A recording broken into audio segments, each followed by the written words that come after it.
What if the Joy of Creation story mode was overrun with Endos? The Cawthon household has seen some pretty gruesome nights, and it seems like every room has a unique threat waiting to put a damper on your evening, like the lethal game of red light green light, and even surviving the spooky basement.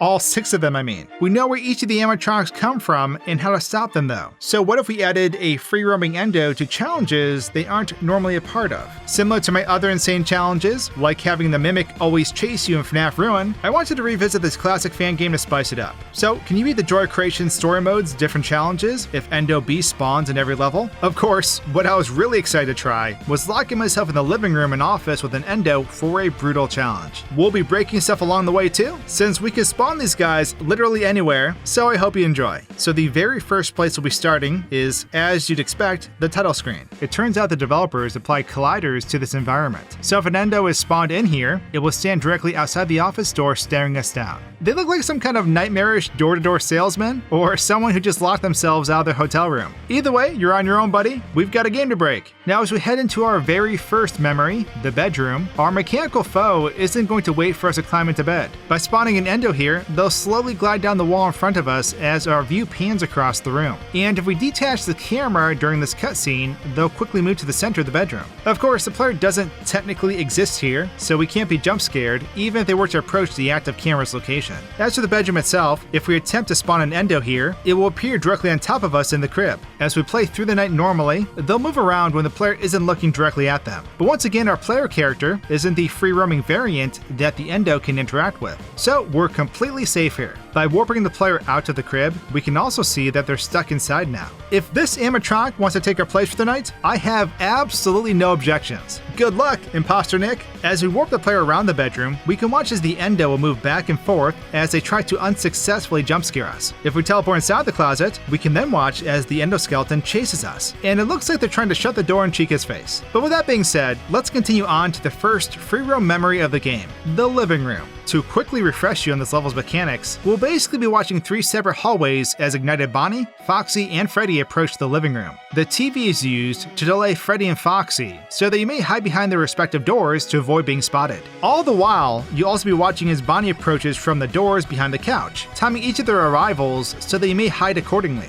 This level is difficult on its own, but it's a completely different story with our Endo friend here, gracing us with their presence. As a reminder, Endos can only move towards you if you look away. Touching them at all in any capacity will lead to your death, so you need to keep your eyes always on the Endo if you do not want them to sneak up on you and kill you. And by the way, this Endo version B is called Angel, which they certainly are not. So as I started my first attempt, I tried maneuvering the room with Angel in tow in order to find any potential safe spots within the level. It's not a very big room, and there aren't many objects we can use to gain distance, so it's terrifying each time you have to turn your back to them. Because this Endo can only move when our back is turned, you'd think this night would be easy enough as long as we keep an eye on them. But there are a few obstacles here that prove to be problematic. For one, the collider in Endo B is a bit bigger than I first realized, so it was easy to absent-mindedly bump into them. And after taking a moment to check the cameras, I realized I never paused either of the animatronics, so they both entered at the same time and jump scared me. So we have a problem here, because when utilizing the television on the wall, we must face it. And the same goes for when we look to check on Bonnie.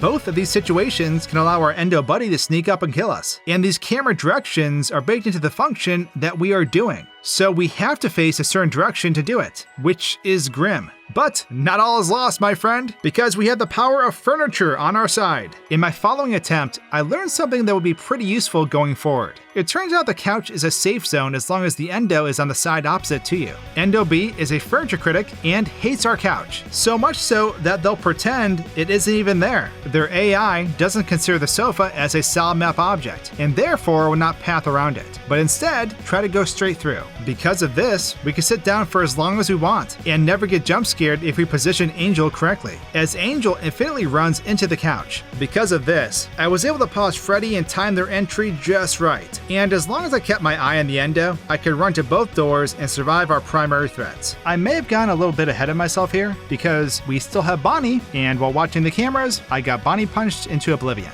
Because the Endo is only active when our back is turned, I can't just spin around in order to check the keyhole for Bonnie. I tried putting some distance between Angel and I, but it always resulted in the exact same outcome, a metallic fist in my face. Well, after a bit of experimenting, I realized that the couch really was our savior in this level, and not just for pausing Freddy and Foxy. so I knew that we could use the couch to block the Endo while using the TV, so I had a hunch that the same could be done with the doors. By leading them around to the side of the couch, we can get them stuck on the armrest in a similar way. And while only by a hair, they're stopped completely by the corner of this object. At this point, I was wielding the couch like a weapon and had all my bases covered, but I still had to complete the night. Although I had methods for dealing with all the animatronics, it was still pretty difficult maneuvering this map quickly because I always had to be cautious of the Endo's position. If I stood in the wrong spot with my back turned, they could break free of their sofa prison and really throw a wrench in my gears. And because of that, I died a handful of times. On this run, I was confident I finally had it in the bag, but something unexpected happened that I couldn't have planned for. I hid behind the door when Foxy appeared, and after he left, I ran over to Bonnie's door to see how long I had to manage Freddy. Unfortunately, this was an irreversible mistake, and I got stuck looking through the keyhole. So at this point, I had no choice but to wait for Freddy to enter the room and kill me.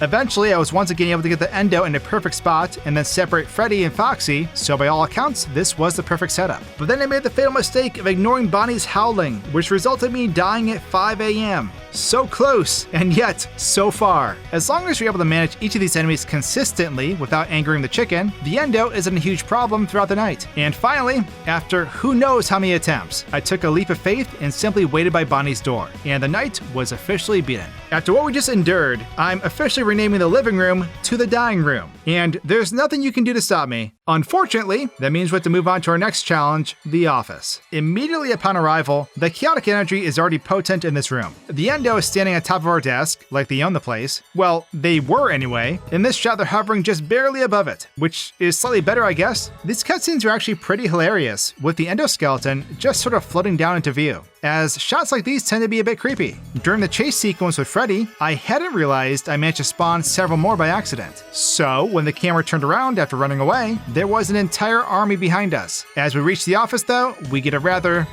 interesting view as we read the note. As this cutscene ends though, we'll arrive at the office where the next step in our Endo challenge begins. In this level, we'll have to watch 3 cameras in order to locate Freddy, where we can then flash him with our light. Opening both doors in the window to flash him is the only way to beat this night, and we'll have to do this a whopping 11 times. Otherwise, we'll have to start over. Of course, there are other obstacles here to stop us from completing our goal, mainly the ill-tempered Foxy and everyone's favorite interdimensional chicken. This night will be a bit harder than usual though, since we have an uninvited guest working in the office with us. As the night begins, they'll start off in the corner of the room next to Chica's wall, but they won't be standing there long. On my first attempt, I started by navigating the room to see just how far the Endo can follow us. They were able to walk around the corner of the desk and even clip through our chair unhindered. This was actually a pretty bad sign, since I figured the only way this night could be beaten is if we had a method of putting some distance between us. Why does this chair not have a collider? What is this, furniture for ghosts? Kidding aside, I eventually tried sitting down despite the risk of being jump scared. And when looking at the right screen, they warped directly inside the player,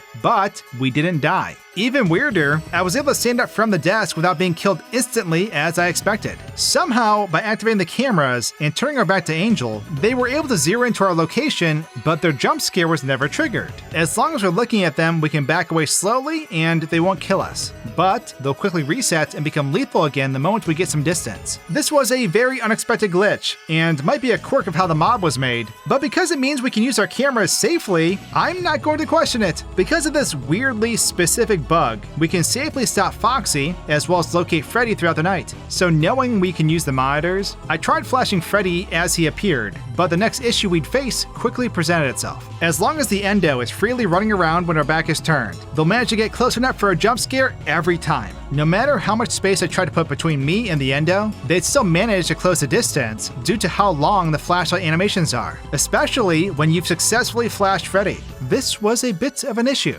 but the wisdom I gained in the living room proved to be more useful than I thought. In order to safely access the doors and window, I'd have to ensnare the Endo on an object, so they're incapable of moving even when my back is turned. The couch really pulled through, and a similar method could be applied to the desk in our office. If you're careful and maneuver the player just right, you can basically trick the Endo's AI into thinking they can walk through our desk. When done correctly, they'll stand directly behind our monitors and stare us down. More importantly, they'll get stuck on the corners of the desk, making it impossible for them to attack us when accessing the closet and window. As long as we don't pull them off the desk, they're basically trapped here for as long as we need them to be. As I mentioned earlier, we have to flash Freddy with our light 11 times before the power goes out to reach 6 AM, and he can appear in all 3 locations outside the office, including the main hallway. Although I can pretty easily block the Endo for these side areas, I can't get them stuck when I walk beyond the desk, so no matter what I do, I have to always have Angel in my sights. Additionally, Chica spawns a bit later in the night and would of course jump scare me if I couldn't access the cabinets and rooms quickly enough. This is a pretty big head scratcher, and I can't possibly beat this level without a solution to these problems. So I spent a good chunk of time experimenting with the Endo, and in doing so, I discovered a trick that would make this nearly impossible challenge actually doable. So basically, if I could lead the Endo into exactly the right position, I'd be able to open the door without being jump scared, although it was a pretty close call. The player's position has to be perfect in order for this to work, and even when it does, there's a chance I could be jump scared when stepping past the books. Because this method worked inconsistently, I couldn't rely on it to survive the night,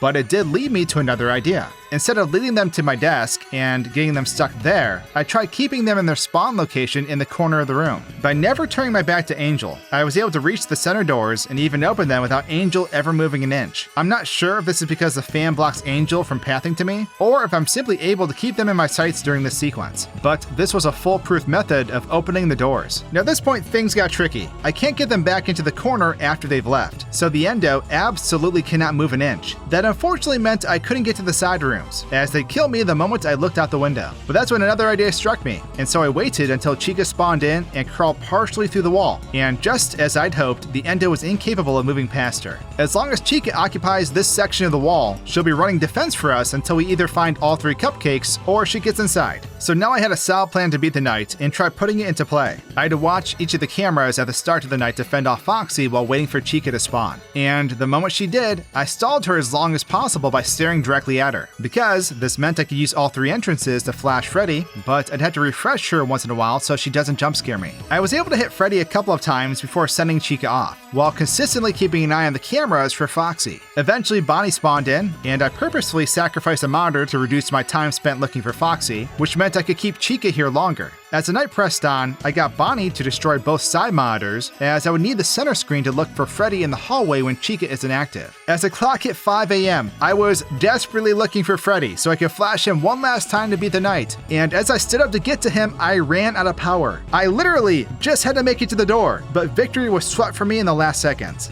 Unglorious. Having a method that theoretically worked though, I used the same approach going forward. It's super stressful knowing you can't look away even once before Chica arrives, and just a few attempts later, I managed to flash Freddy all 11 times and complete the night with our Endo friend still chilling in the corner. Sorry I had to put you in timeout, buddy, but it was the only way I was getting through this alive. With this level wrapped up, we can pack up our office supplies and dive into the following memory. The basement. As I head down the stairs, I tried spawning in an Endo, but he looks a bit busy at the moment, so I'll just leave them alone. Over by the computer, we've got a situation similar to the office, with an Endo standing on the desk blocking the monitor. Also, we've apparently solved the mystery of the basement attacker as well. Heading into the first phase of the basement, I spawned the Endo directly in front of the desk and started making my way to the stairs on the far side. In order to move on to the next basement level, I'll have to keep my eye on Angel as I head into the next room and up the stairs. I'm not sure if looking at them through these walls does anything, but I wasn't going to find out, so I always looked in their direction. This is definitely one of the easier phases in the basement, and while it should have been a walk in the park, I forgot another Endo spawns at the desk here and I walked right into them. After respawning, I retraced my steps and avoided them this time, but that's when something interesting happened. As I walked by both Endos, who were, making out, I entered the bathroom and got jump scared pretty much instantly. Thinking I'd have to start this room over, I hit the retry button and left the bathroom to find I was in level 5. As I mentioned in a previous video, the bathroom is basically an interdimensional portal that warps you between these different levels each time you leave, but this door always returns you to level 6. By entering the bathroom after interacting with the door upstairs, I've basically activated a flag that tells the game to send us to the next level after leaving. So even though I die anytime I return to the bathroom, the task fails successfully and I'm still able to continue as usual. Continuing on to level 5, our goal here is to take several FNAF trinkets hidden within the map and place them in the furnace before returning to the bathroom, so the Endo spawns in by the desk, and I begin my mission. I had forgotten where each of these objects spawned, so I took a bit longer than necessary looking for them, which resulted in Endo R beginning their attack. When this occurs, you have a limited time to get back to the bathroom, otherwise they'll chase you down and kill you. I, of course, cannot go back to the bathroom, so I've got no choice but to finish the night before they're activated. This was not particularly easy, and it took a few attempts, but after being thrown in the oven one too many times, I found an order that seemed to work in my favor. I started by grabbing the cupcake and guitar from the party area with Angel following along, and then carefully make my way back to the first room to grab the hat and claw. As long as I can do this quickly, I can avoid being pinched between Mouth and Angel, and safely throw each object into the fire. There are a lot of objects here that they have to path around, so the Endo isn't too much of an issue in the furnace room. After each object is burnt, I can then return to the bathroom and continue on to level 4. In this level, we'll be dealing with 2 Endo Bs, since this is where you'd initially encounter Angel. I ran into a bit of a problem here though. In order to access the following room, I'd have to use the keypad to open the gate, and on the other side is a standard copy of Endo B. They're usually waiting by the door as it opens, so the moment I put in the code, I'm pinned between both of them. In the following attempt, I was able to put the code in without the first Endo leaving the desk, and as the gate slowly opened, I moved back into the corner. By keeping an eye on one of them, I could have the other move through the gate and into the room with me. Getting through the door was honestly super spooky, since I had to squeeze past both Endos in order to reach the next room, and I can't express just how nerve-wracking this was. The anxiety continued as I put in the second passcode and opened the gate blocking the stairs. This section, similar to the party area, was pretty easy to navigate despite having 2 angels present. There are a few objects that run them around if needed, but if you're quick enough with the passcode, it isn't really necessary. From here, I was able to grab the key and force the other Endo to unload, which meant it was smooth sailing back to the bathroom. Just for good measure, I closed the door in their face, which means I was actually able to survive when entering the bathroom. As you exit the bathroom and enter level 3, we arrive at this massive hallway. This is the most straightforward phase in the basement, and I mean that quite literally. All you have to do is walk in a straight line without looking back until you reach the door on the far side. As I spawned in my friendly neighborhood Endo, I started walking backwards towards the door with my eyes locked on them. After walking a certain distance, these scream of flash and tell you not to look back, which kind of throws a wrench in my plans here. Something you may have not known is that when the text flashes on your screen, the game forces you to turn around if you're looking at the exit. You'd usually not notice because of how dark this level is, but this means to reach the bathroom, you're really walking back the way you came. This also means that Endo F doesn't approach from behind you, but instead from the direction you were originally meant to walk in. Because of this, there were 2 possible outcomes. Either I kept my eyes on Angel and inevitably walked backwards into Endo F, or I'm forced to turn around halfway through the map and walk straight into Angel. Either way, because of how this level works, I must unfortunately deem it impossible, since there's no way to get past Angel in this tight hallway. I took a mulligan on this tragic roadblock and continued on to level 2. With the Endo spawning by the desk, I waited for the gates to open, and it was not going to be easy once they did. There are 3 separate copies of Endo B loaded in here now, with 2 of them standing in the doorways and 1 in the room with me. I first tried to get past them by walking against the back wall, but our mod angel hit me with a rip bozo and jump scared me. Clearly the back wall wasn't the answer, so I instead tried leading them over by the gate so they're all in roughly the same area. From here, I played a terrifying game of red light, green light until they were all close enough, then simply walked around them through the gates. I could now keep an eye on all 3 of them while walking backwards, avoiding Endo C like the plague. I could then press the button to enter the stairway, but I sort of forgot that another Endo B spawns in here. I now had to avoid 6 Endos in total, 4 of them being our old friend Angel. I tried to be sneaky and slip around them, but I accidentally triggered Endo C, which resulted in my death. Go figure, there are half a dozen Endos, and I managed to get killed by the one that doesn't move. Using the same methods as last time, I quickly got back to the furnace, this time slipping around the 4th Endo and heading upstairs safely. Fortunately, on the way back, there was only 1 Endo to deal with, and I got my standard issue jump scare on my way through the door. Here, on the final floor of the basement, there are no obstacles or doors to risk my life opening, only a low monitor on the desk in front of me. Just for good measure, I plopped our Endo pal down and made my way upstairs, officially finishing the basement and leaving Angel in the dust. We can now head into the final level in the Joy of Creation story mode, and as we do, we'll find ourselves strapped to the chair behind the desk. This cutscene is pretty spooky, but it's not as bad considering we've got a trusty Endo sidekick with us. They could have helped me escape my bindings, but hey, I'm not really in a place to complain complain here. Loading into the actual level, spawning Angel resulted in them landing on the desk and then clipping inside of me. Similar to the bedroom, the player present in the attic is not the same as the free roaming levels, and therefore cannot be interacted with by Angel. So they'll just move around as we shift our view back and forth, but they only really serve to block our view of the monitors here. I can still interact with the levers and screen as usual, they're just slightly obstructed now. That's really the extent of the Endos presence in the attic, minus the ones that rush at you normally. So as the night comes to an end and the following cutscene begins, I spawned in yet another version of Angel at the desk. They just kind of stood there until I got knocked down, and left me hanging when I got picked up by Michael. And as the final panning shot plays out, we can watch as a solitary Angel slowly floats down by the porch. I also spawned a second Endo by accident, resulting in them standing on the other's shoulders for the rest of the scene, which was pretty glorious. And with that, we've tackled all 5 levels in the Joy of Creation story mode. I hope you all enjoyed this crazy Endo-filled experience. Leave a like if you did, and I'll see you all soon. Cheers!